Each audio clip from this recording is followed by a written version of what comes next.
history. Not the one that we have lived, but the one we study. The history that is taught in Indian schools is not Indian history at all. It is India through the lens of Britain. Do you know that Imperial England used history as a tool for suppressing Indians? In 1868, Max Muller, the famous Indologist, wrote a letter to the Duke of Argyll. He was the then Secretary of State of India, and these words are from Muller's letter. I'm quoting, "India has been conquered once, but India must be conquered again, and the second conquest should be a conquest by education." The British custom-made Indian history to suit their purpose. We were taught that it was the invasion of Alexander that civilized us. The Shakas and the Kushans were good for the natives.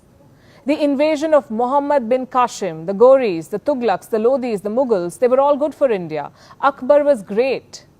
What about Raja Man Singh? He was the Rajput commander of Akbar's armies. He helped Akbar the Great extend his empire. Why aren't we studying Raja Man Singh enough? Because he is an Indian and the British were not comfortable endorsing him. Now here is a question. Why are our history books still so selective? Our books mention Newton, but conveniently shrink passages on the 6th century mathematician Brahmagupta. Indians are not taught that it was one of their own who first developed numericals 1 to 9 and 0. Our history books have no mention of Vedic maths and how it inspired the world, or how the world learnt from the Hindu agricultural practices, how ancient India was the world's most favored trading nation, the influence of the Indian civilization on Southeast Asia.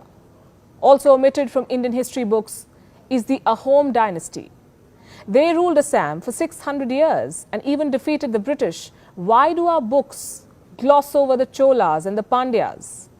Our textbooks are still not free of British influence, and it is not just about Indian history. The world history we study also reeks of strong British bias. Take World War II, for example. Our books glorify the British and the American troops. What about the Indians who fought in the British Army?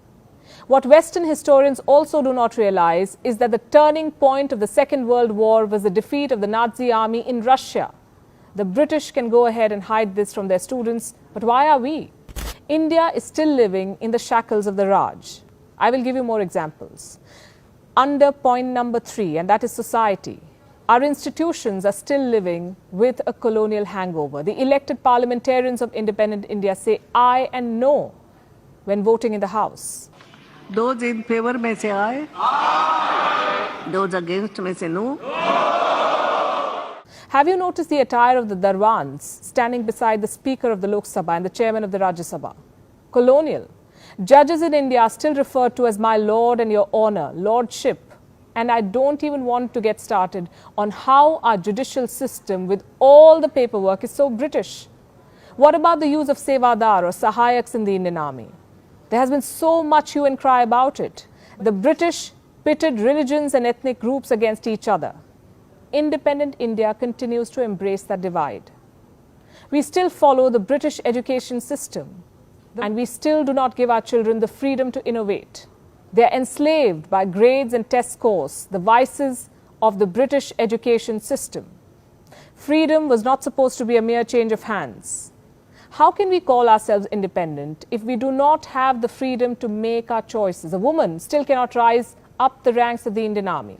Indian attire is not modern enough for so many. High tea and English breakfast are signs of having arrived. We wear gowns at graduation ceremonies. We shun dark skin. Our police forces still lathi charge. English remains a vehicle of social mobility. We love Shashi Tharoor for voluminous diction, but we question the need to be fluent in our vernacular. We know all about the British royal family, but we know nothing about the Satavahanas.